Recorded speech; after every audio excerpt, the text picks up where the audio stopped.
Magandang araw sa lahat ng tagapakinig dito sa Tamokski TV. Ang kwento natin ngayon ay tungkol sa isang hindi inaasahang paglalakbay na magdadala sa isang matagal nang nawawalang katotohanan. Isang simpleng paanyaya sa probinsya na magiging susi sa pagtuklas ng isang malaking sikreto na babago sa kanilang buhay habang buhay. May mga pagkakataon talaga na kung ano ang pilit nating hinahanap ay kusang ibibigay sa ating sa tamang panahon at sa pinakahindi inaasahang lugar. Kaya naman, tutok lang dahil siguradong mapapakapit kayo sa bawat tagpo at sa matinding tuwis ng kwentong ito. Pero bago tayo magpatuloy sa ating kwento ay maaari po ba akong makahingi ng isang subscribe at like sa kwentong ito? At sana po ay dumating sa inyo ang napakalaking blessings. Kaya hindi ko na po patatagalin ang ating kwento. Tara po at simulan na po natin. Sa maingay at magulong lungsod ng Maynila, nagtatrabaho ang dalawang binata sa isang malaking construction site. Si Ginmar, isang foreman na kilala sa pagiging seryoso ngunit may mabuting puso. At si Riden, isang masayahin at masipag na welder. Sa kabila ng pagiging masiyahin ni Riden, may isang malalim na lungkot na nakatago sa kanyang mga mata. Isang lihim na matagal na niyang dinadala. 11 taon na ang nakakalipas mula nang mawala ang kanyang mas batang kapatid na si Anthony, matapos ang isang trahedya sa kanilang pamilya. Walang araw na hindi hinahanap ni Riden ang kapatid, umaasang balang araw ay muli silang magkikita. Isang araw, habang nagpapahinga sa trabaho, napansin ni Ginmar ang tila malalim na iniisip ng kanyang katrabaho. "Oh, Riden, parang malalim na naman ang iniisip mo ah. Kung tungkol na naman yan sa nawawala mong kapatid, alam mo namang ginagawa natin ang lahat para magtanong-tanong, di ba? Huwag kang mawala ng pag-asa. Darating din ang araw na makikita mo siya. Pero sa ngayon, kailangan muna nating magpahinga. Malapit na ang break ng kumpanya para sa pesta sa amin sa Bicol. Ano, sasama ka ba sa akin sa probinsya para naman makapag-relax ka?" "Nako, Sir Ginmar, nagpapasalamat talaga ako sa palaging pag-aalala mo sa akin. Alam mo naman, si Anthony lang talaga ang tanging pamilya na natitira sa akin kaya hindi ko kayang sumuko. Pero sa totoo lang, parang maganda nga ang idea mo na lumabas muna ng Maynila. Masyadong masikip dito. Baka sakaling sa pagpunta ko sa Bicol ay lumuwag naman ang dibdib ko. Sige po, sasama ako sa inyo." Labis ang katuwaan ni Ginmar nang pumayag si Riden. Para sa kanya, hindi lang basta katrabaho ang tingin niya rito kundi isang tunay na kaibigan na rin. Lumipas ang ilang araw at sumapit ang pinakahihintay nilang bakasyon. Sumakay ang dalawa sa isang provincial bus patungong Bicol. Ang mahabang biyahe na umabot ng halos 10 oras ay napuno ng kwentuhan tungkol sa buhay-buhay, sa mga pangarap at sa mga plano nila sa inaharap. Habang papalapit ang bus sa kanilang destinasyon, unti-unting napapalitan ng mga lunti ang bukid at mga bundok ang tanawin. Nakaramdam ng kakaibang kapayapaan si Riden, ngunit sa hindi malamang dahilan, may kung anong kabog din sa kanyang dibdib na tila ba may malaking bagay na naghihintay sa kanya sa lugar na iyon. "Wow, Sir Ginmar, napakaganda naman pala dito sa Bicol. Ang sarap ng simoy ng hangin, malayong malayo sa polusyon sa Maynila. Pero alam mo, parang pamilyar sa akin ang pakiramdam ng lugar na ito kahit ngayon lang ako nakatapak dito. Parang may kakaibang enerhiya." "Sabi ko sa iyo, Riden, masarap talaga dito. Malapit na tayo sa bayan namin. Pagkababa natin sa terminal, sasakay pa tayo sa isang tricycle papasok sa aming baryo. Doon sa amin, tahimik ang buhay at sigurado makakapag-isip-isip ka ng maayos. Ang pamilya ko doon, lalo na ang aking kinakapatid, ay excited na ring makilala ka dahil madalas kita na ikukwento sa kanila sa telepono." Pagdating sa terminal, agad silang sumakay ng tricycle patungo sa mismong tahanan ng pamilya ni Ginmar. Habang umaandar ang sasakyan sa simentadong daan na pinalilibutan ng mga puno ng niyog, lalong lumalalim ang pananabik ni Riden. Maya-maya pa ay uminto ang tricycle sa tapat ng isang simpleng ngunit malaking bahay na gawa sa simyento at kahoy na may malawak na bakuran. Doon ay may isang binatang abala sa pag-aayos ng mga laman sa hardin. Nang marinig ng binata ang tunog ng tricycle, dahan-dahan itong lumingon at tumayo. Sa sandaling magtagpo ang kanilang mga paningin, biglang napatigil si Riden. Ang tibok ng kanyang puso ay bumilis at ang kanyang mga kamay ay nagsimulang manginig. Ang mukha ng binatang iyon, kahit may edad na, ay may mga katangiang hinding-hindi niya malilimutan. Hindi maaari. Ang mga matang yan, ang peklat sa may kaliwang kilay. Ginmar, sino ang binatang iyon na nasa bukuran nyo? Siya ba? Riden, siya ang tinutukoy kong kinakapatid ko. Siya si Anthony. Matagal na siyang kinupkup ng mga magulang ko nang mahanap siya sa isang malapit na bayan nung bata pa siya matapos ang isang aksidente. Bakit Riden? Bakit ganyan ang reaksyon mo? Ano ang nangyayari sa'yo? Hindi na nakasagot si Riden kay Ginmar. Parang nagbago ang ikot ng mundo para sa kanya. Ang kapatid na 11 taon niyang hinahanap sa bawat sulok ng Maynila. Ang kapatid na gabi-gabi niyang pinagdarasal na sana ay buhay pa, ay naroon lang pala sa harap ng kanyang katrabaho sa isang malayong probinsya sa Bicol. Hakbang-hakbang na bumaba si Riden sa tricycle. Hindi alintana ang kanyang mga bagay na nalaglag sa lupa. Lumapit siya sa binatang tinawag na Anthony, habang ang mga luha ay unti-unting umaagos sa kanyang mga pisngi. Si Anthony naman ay nakatitig lang sa kanya, bakas ang labis na kalituan sa mukha. Anthony? Ikaw ba talaga yan? Anthony! Ako ito! Ako ang Kuya Riden mo! Ngunit salip na yakap at saya ang isalubong ng binatang si Anthony. Isang malamig na tingin ang ibinalik nito kay Riden.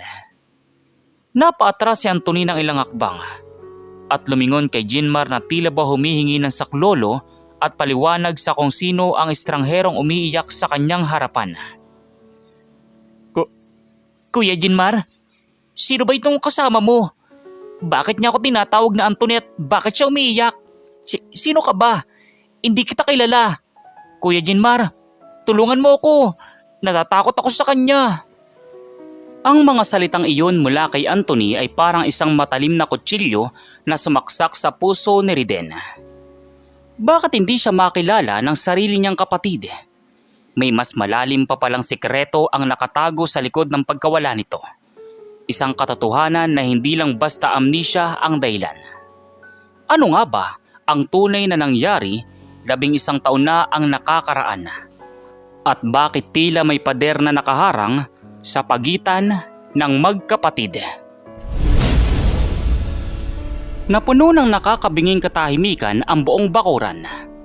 Ang tanging naririnig na lamang ay ang mahinang hikbi ni Riden habang nakatitig sa kapatid na si Anthony, na ngayon ay nagtatago na sa likod ni Ginmar. Hindi alam ni Ginmar kung paano magre-react. Alam niyang matagal nang naghahanap ng kapatid si Riden. Ngunit hindi niya akalain na ang batang kinupkop ng kanyang mga magulang 11 taon na ang nakakalipas sa yang mismong dugo at laman ng kanyang pinagkakatiwalaang katrabaho.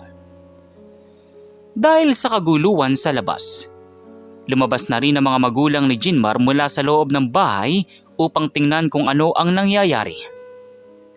Sandali lang Riden. Uminahon ka muna. Anthony, huwag kang matakot. Kasama ko siya. Mabuting tao ang kasama ko. Ma, Pa, pumasok po muna tayo sa loob ng bahay para mapag-usapan natin ito. Masyadong mainit ang araw dito sa labas at mukhang may malaki tayong kailangan linawin ngayon.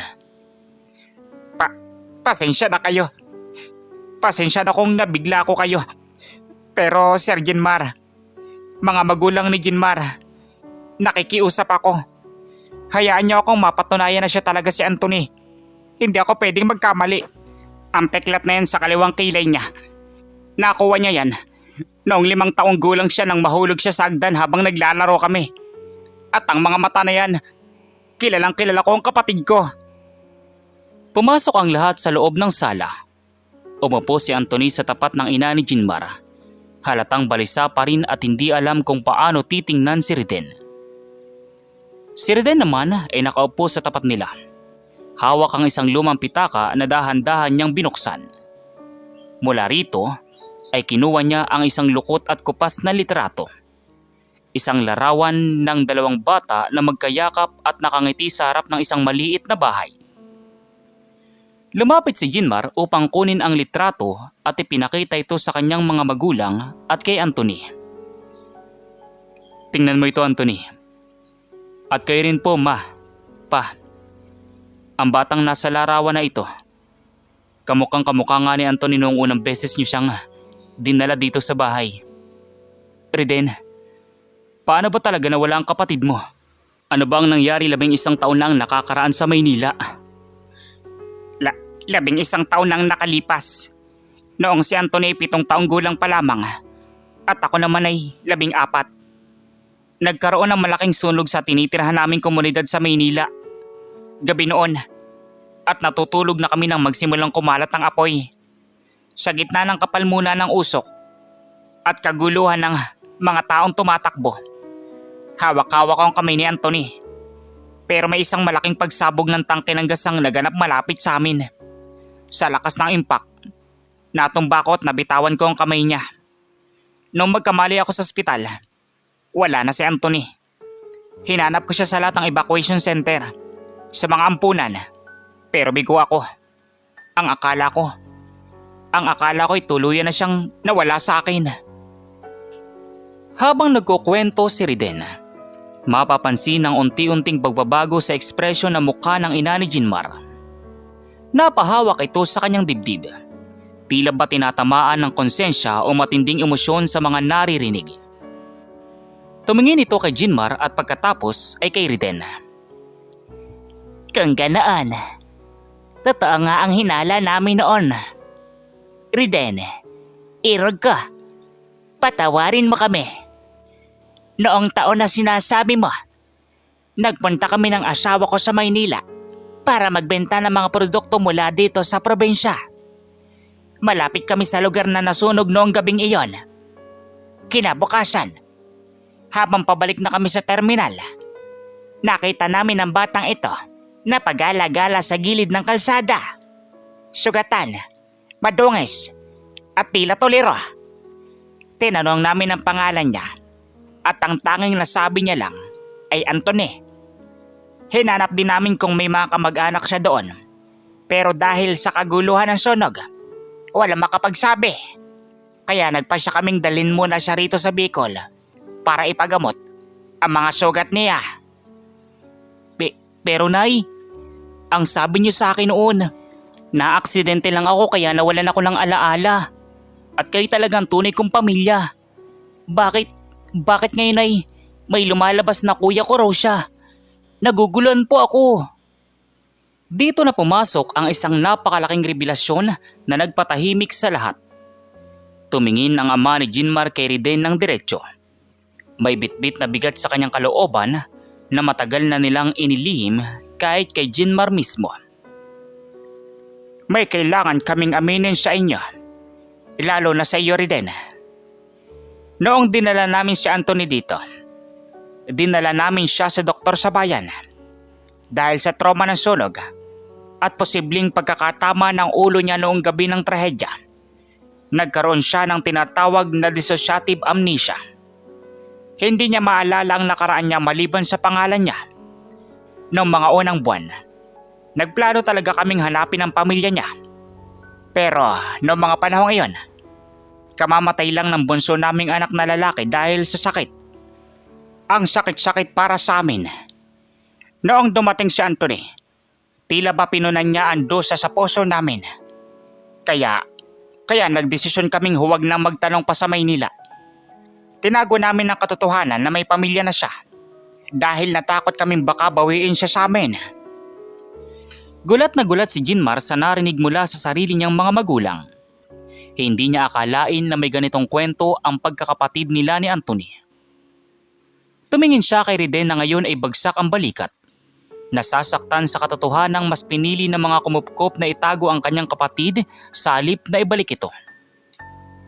Ngunit bago pa man magkasumbatan, tumayo si Anthony at lumapit sa litratong hawak ni Ginmar. Tinitigan niya itong mabuti. Ang kanyang mga mata ay nagsimulang lumaki. At hawak ang kanyang ulo, tila ba may mga imahe na biglang sumasagi sa kanyang isipan. Mga imahe ng apoy, ng usok, at ng isang mas matandang binata na mahigpit na umahawak sa kanyang kamay habang sumisigaw ng, "Huwag kang bibitiw, Anthony." Dahil doon ay umawak sa ulo si Anthony. Nahihirapan at sumasakit ang ulo. Masakit. Masakit ang ulo ko. Teka, ang larawan na ito. May naaalala ko. May sumisigaw. Kuya, ikaw ba?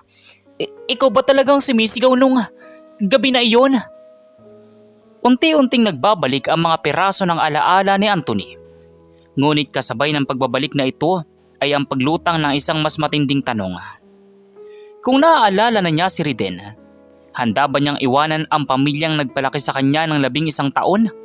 At ano ang gagawin ni Riden ngayong alam niyang ang pamilya ng kanyang matalik na katrabaho ang nagkait sa kanya ng kapatid sa mahabang panahon?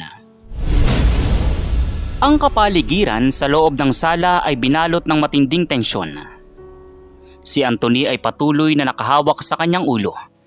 Pilit na inaayos ang mga nagbabalik na alaala ng kanyang kabataan. Habang si Reden naman ay nakatayo. Naghahalo ang galit, lungkot at panghihinang naramdaman matapos marinig ang pag-amin ng mga magulang ni Ginmar.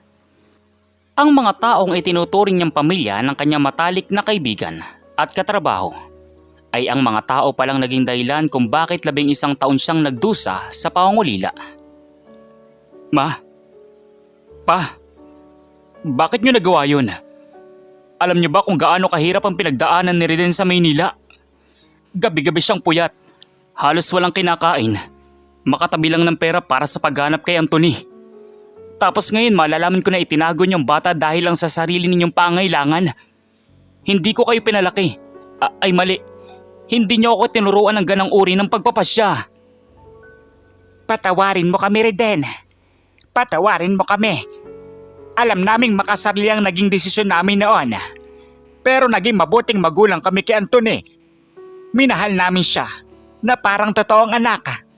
Hindi namin siya pinabayaan. Pinag-aral namin siya. At ibinigay namin ang lahat ng pagmamahal na kaya naming ibigay. Huwag mo lang sana siyang ilayo sa amin ng biglaan. Parang awa mo na. Pinag-aral? Minahal? Pero ang katotohanan, ninakawan niyo ako ng pagkakataon na makasama ang kapatid ko. 11 taon na ako nag-iisa sa mundo. Iniisip ko kung patay na ba siya, kung nagugutom ba siya, o kung nasaan siya. Habang kayo, masaya kayong nabubuhay dito gamit ang pagkatao ng kapatid ko. Paano niyo natiis na makita ang isang kapatid na nagdurusa habang alam niyo ang katotohanan? Sa gitna ng sigawan at iyakang nagaganap, dahan-dahang tumayo si Anthony. Ang kanyang mga mata na dati ay puno ng takot ay napalitan ngayon ng malalim na pangunawa. Ang mga alaala ng sunog, ang mukha ni Reden noong bata pa ito, at ang higpit ng hawak ng kamay nito bago sila magkahiwalay ay tuluyan ng luminaw sa kanyang isipan. Humakbakan siya papalapit kay Reden. Nanginginig ang buong katawan. Kuya?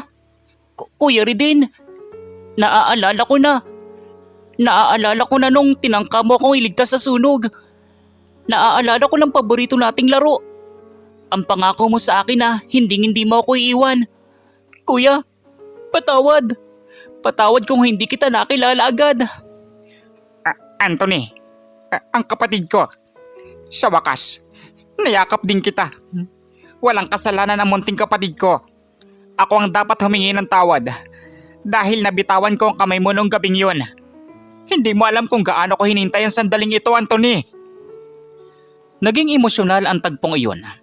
Ang magkapatid na pinaghiwalay ng tadhana at ng pagkakataon ay muling nagkapiling sa loob ng isang maigpit na yakap. Nakatingin lang si Ginmar sa kanila. habang ang kanyang puso ay nadudurog para sa kanyang kaibigan at kasabay nito ay nahihiya para sa kanyang sariling pamilya. Subalit sa kabila ng emosyonal na muling pagkikita, alam ni Jinmar na may isang malaking suliranin pa silang dapat harapin. Sino na ngayon ang tatayuan ni Anthony bilang pamilya? Ang pamilyang nagluwal at nagganap sa kanya o ang pamilyang nag-aruga at nagpalaki sa kanya sa loob ng mahabang panahon?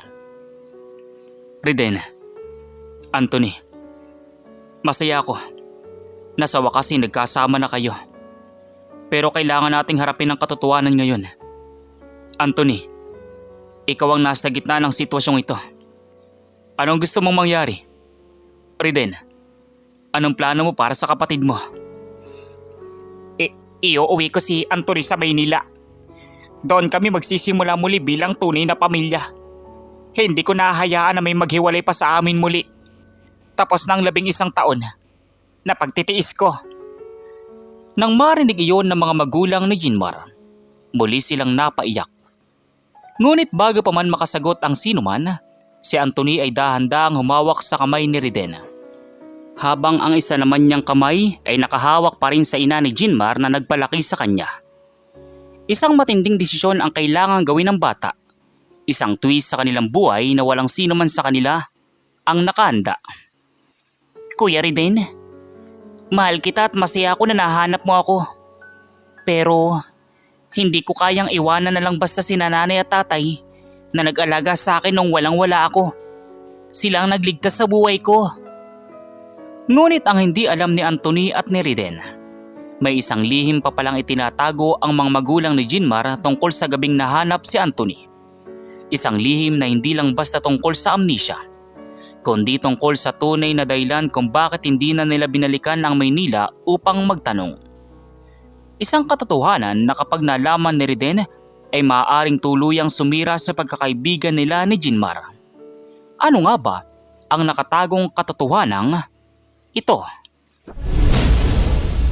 Ang desisyon ni Anthony na huwag iwanan ang mga nagpalaki sa kanya ay nagdulot ng panibagong sugat sa puso ni Riden. Ngunit bago pa man makapagsalita si Riden upang pilitin ang kapatid, napansin ni Jinmar ang kakaibang kinikilos ng kanyang ama. Ang matanda ay nanginginig na nakaupo sa sulok. Hawak ang kanyang dibdib at hindi makatingin ng diretso sa magkapatid. May kung anong bigat na tila ba unti-unti nang sumasabog sa kanyang kalooban. Lumapit si Jinmar sa kanyang ama. Hinawakan ito sa balikat at hinarap ng masinsinan. Pa, may iba pa ba kayong hindi sinasabi sa amin? Kilala kita pa. Kung ang tanging kasalanan niyo lang ay ang pagpili na kupkupin si Anthony dahil sa pangungulila sa namatay nating bunso, hindi ganyan ang takot sa mga mata mo. Sabihin mong totoo. Ano pang itinatago niyo sa amin ni Riden? Patawarin niyo ako. Hindi ko na kayang ilihim ito habang buhay. Riden, Jinmar, noong naganap ang gabi ng sunog sa Maynila, hindi lang kami basta dumaan doon kinabukasan. Noong gabi ngayon, nandun kami sa mismong gilid ng komunidad ninyo dahil doon kami nagbagsak ng mga paninda namin. Noong sumabog ang tangke ng gas, ang sasakyan ko, ang lumang forward truck na dala ko, nawalan ako ng kontrol sa manibela dahil sa gulat sa pagsabog. Napatigil ang lahat sa pagsasalita. Ang buong silid ay binalot ng isang nakakangatog na takot sa kung ano ang susunod na sasabihin ng matanda. Tumingin si Riden sa ama ni Jinmar. Lumalaki ang mga mata sa unti-unting hinalang nabubuo sa kanyang isipan. Anong ibig mong sabihin? Anong kinalaman ng truck mo sa nangyari sa amin ng kapatid ko? Magpaliwanag ka! Sa pagpihit ko ng manibela, dahil sa takot sa apoy, may nabangga ang truck ko. Isang poste. At 2 bata na tumatakbo sa dilim. Riden, kayo yun ni Anthony. Nang bumaba ako ng truck, nakita kita na walang mali at duguan sa simento. Habang si Anthony naman ay tumalsik sa may damuhan at nahilo. Sa takot ko na makulong ako at maiwan ang pamilya ko, imbis na dalhin kayo pareho sa ospital, Binuwat ko si Anthony habang umiiyak siya at isinakay ko sa truck. Iniwan kita doon na walang malay habang papalapit ang apoy. Itinakbo ko si Anthony pabalik dito sa Bicol. Isang nakakagulat na twist ang bumihag sa buong tagpo. Hindi lang pala simpleng pagkupkup ang nangyari. Ang ama ng kanyang matalik na kaibigan na si Ginmar ang mismong dahilan kung bakit sila nagkahiwalay. Kung bakit siya muntik mamatay sa sunog at kung bakit 11 taon siyang naging ulila at nagdusa. Napatingin si Riden kay Ginmar. Ang kanyang mga mata ay nag-aapay sa galit at matinding kabiguan. Ang lalaking itinuturing niyang bayani at kuya sa Maynila ay anak ng taong sumira sa kanyang buhay. Hayop! Mga hayop kayo! Kaya pala hindi nyo hinanap ang pamilya niya. Kaya pala itinago nyo siya dito dahil krimen ang ginawa nyo. Iniwan mo ako doon para mamatay sa sunog. At ikaw, Ginmar, alam mo ba ito? Kasabwat ka ba sa ginawa ng pamilya mo sa amin ng kapatid ko? Wala akong alam, Riden. Sumusumpa ako sa langit. Wala akong alam. Ngayon ko lang din narinig ang lahat ng ito. Pa, bakit mo nagawa yun? Paano mo natitiis na makita si Riden sa Maynila na naghihirap habang alam mo ang ginawa mo sa kanila? Hindi makapagsalita ang matanda. Tanging pag-iyak at paghingi ng tawad ang kanyang nagagawa habang nakaluhod sa sahig. Si Anthony naman ay napaatras. Gulat na gulat sa nalamang katotohanan tungkol sa tatay na nagpalaki at nagmahal sa kanya sa loob ng maraming taon. Ang buong akala niya ay bayani ang mga ito. Ngunit sila pala ang may sala sa likod ng kanyang trahedya. Humakbang si Riden papalapit sa ama ni Ginmar. Tila ba mawawalan na ng kontrol sa kanyang sarili dahil sa labis na galit. Ano ang gagawin ni Riden sa pamilya ng kanyang katrabaho? Itutuloy ba niya ang paggiganti o mananaigang pagmamahal sa kapatid?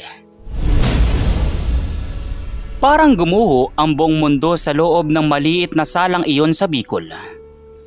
Ang matinding galit ni Riden ay ramdam na ramdam sa bawat sulok ng silid. Nakakuyom ang kanyang mga palad at ang kanyang mga mata ay nakatitig sa nakaluhod na ama ni Ginmar. Sa kabilang banda, si Ginmar ay nakatayo lang. Bagsak ang balikat at hindi makatingin sa kanyang katrabaho dahil sa matinding hiya at sipayo sa nalamang kasalanan ng kanyang sariling pamilya. Handa na si Riden na ilabas ang lahat ng galit. Ngunit bago pa man niya magawa ang anuman, isang maliit na kamay ang umawak sa kanyang braso, walang iba kundi si Anthony. Kuya Riden, pakiusap. Huwag. Galit din ako sa nalaman ko. Nasasaktan din ako dahil niloko nila ako. Pero kuya, kung magpapadala ka sa galit, anong mangyayari sa atin? Ngayong nahanap mo na ako, gusto ko makasama ka na walang bitbit na galit o dusa. Pakiusap kuya, para sa akin. Anthony, hindi mo ba naiintindihan? Muntik na ako mamatay nung gabing yun. 11 taon na akong nag-isa. Walang matulugan minsan. Nagtatrabaho kahit may sakit para lang may pambayad sa mga naghahanap sa iyo. Ang lahat ng dusa ko dahil sa ginawa ng lalaking ito. Paano ko siya mapapatawad? Riden, hindi kita masisisi kung kamuhian mo ang pamilya ko. Kung kamuhian mo ko. Kung gusto mo kaming ihabla sa batas, hindi kita pipigilan. Karapatan mo yan. Pero sumusumpa ako. Hindi ko pababayaan si Anthony. At kahit anong desisyon mo, tatanggapin ko. Patawad kaibigan. Patawad sa lahat ng ninakaw ng pamilya ko sa iyo. Tumingin si Riden kay Ginmar. Ang kanyang matalik na katrabaho na palaging nagtatanggol at tumutulong sa kanya sa Maynila. Tumingin din siya sa kanyang kapatid na si Anthony, na ang tanging hangad lang ay ang kapayapaan at ang mabuo silang muli bilang magkapatid.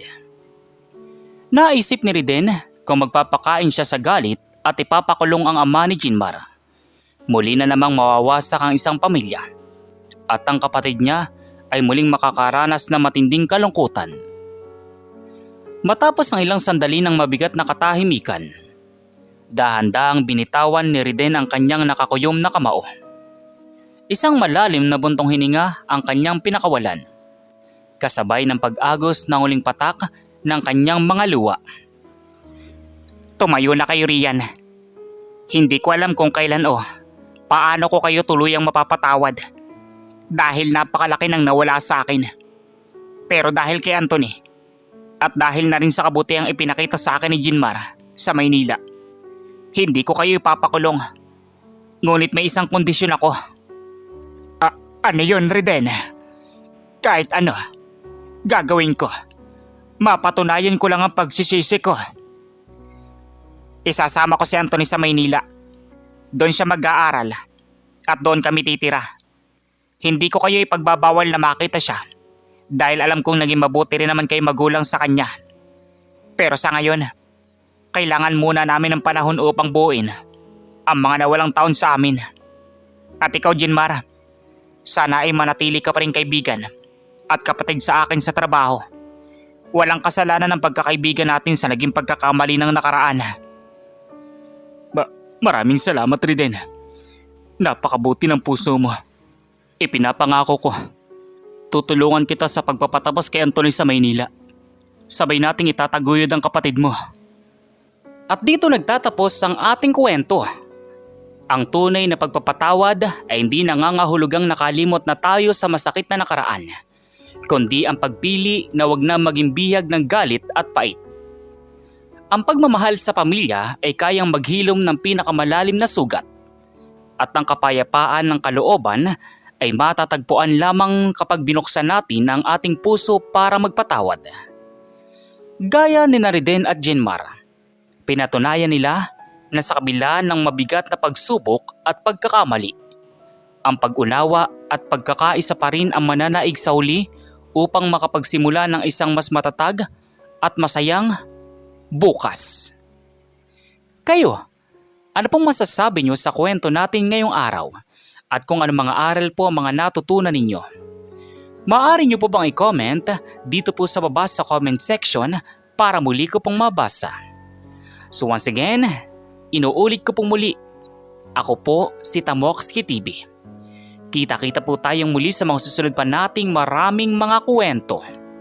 Thank you and God bless you all. Peace out.